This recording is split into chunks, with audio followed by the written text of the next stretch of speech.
Doctor صاحب ایک خاتون کا سوال ہے کہ اگر میرا بھانجا میرے لیے عمرے کے اخراجات اٹھائے اور وہ مجھے اس انداز سے عمرہ کروائے تو کیا وہ میری طرف سے عمرہ ہو جائے گا؟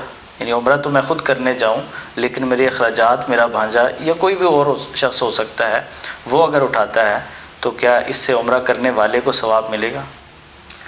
الحمدللہ والصلاة والسلام علی رسول اللہ، اما بعد۔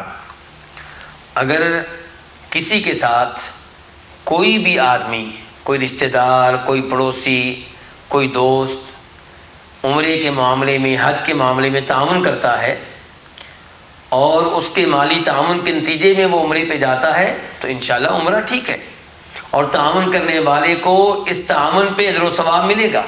اگر آپ کا یہ فرض حج ہے، اگر آپ کا یہ وہ عمرہ ہے جو آپ کے اوپر فرض ہے تو یہ ادا ہو جائے گا، چاہے پیسے کسی اور نے دیے ہوں، چاہے خرچہ کسی اور نے برداشت کیا ہو۔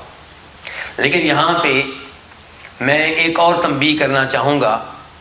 ہمارے کئی دوست، ہمارے کئی احباب حج کرنے کے لیے لوگوں سے مال مانگ رہے ہوتے ہیں، عمرہ کرنے کے لیے لوگوں سے تعاون مانگ رہے ہوتے ہیں، اور وہ یہ سمجھتے ہیں کہ شاید عمرے کے معاملے میں تعاون مانگا جائے، حج کے معاملے میں تعاون مانگا جائے تو اس میں کوئی حرج نہیں ہے۔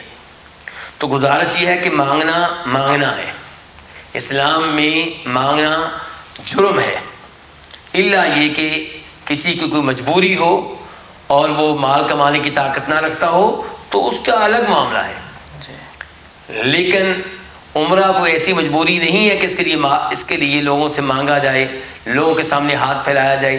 حج کرنا کوئی ایسی مجبوری نہیں ہے جس کی وجہ سے لوگوں سے سوال کیا جائے اور مانگا جائے۔ ہاں، آپ اللہ رب العزت سے دعا کریں، اللہ رب العزت سے سوال کریں، اور اللہ رب العزت آپ کو خود مال دے گا یا کسی کو آپ کی مالی مدد کے لیے بھیج دے گا۔ اللہ رب العزت کے لیے کچھ مشکل نہیں ہے، اللہ رب العزت بڑے مہربان ہیں۔ لیکن لوگوں سے حج اور عمرے کے معاملے میں تعاون طلب کرنا یہ درست نہیں ہے۔ واللہ تعالی اعلم۔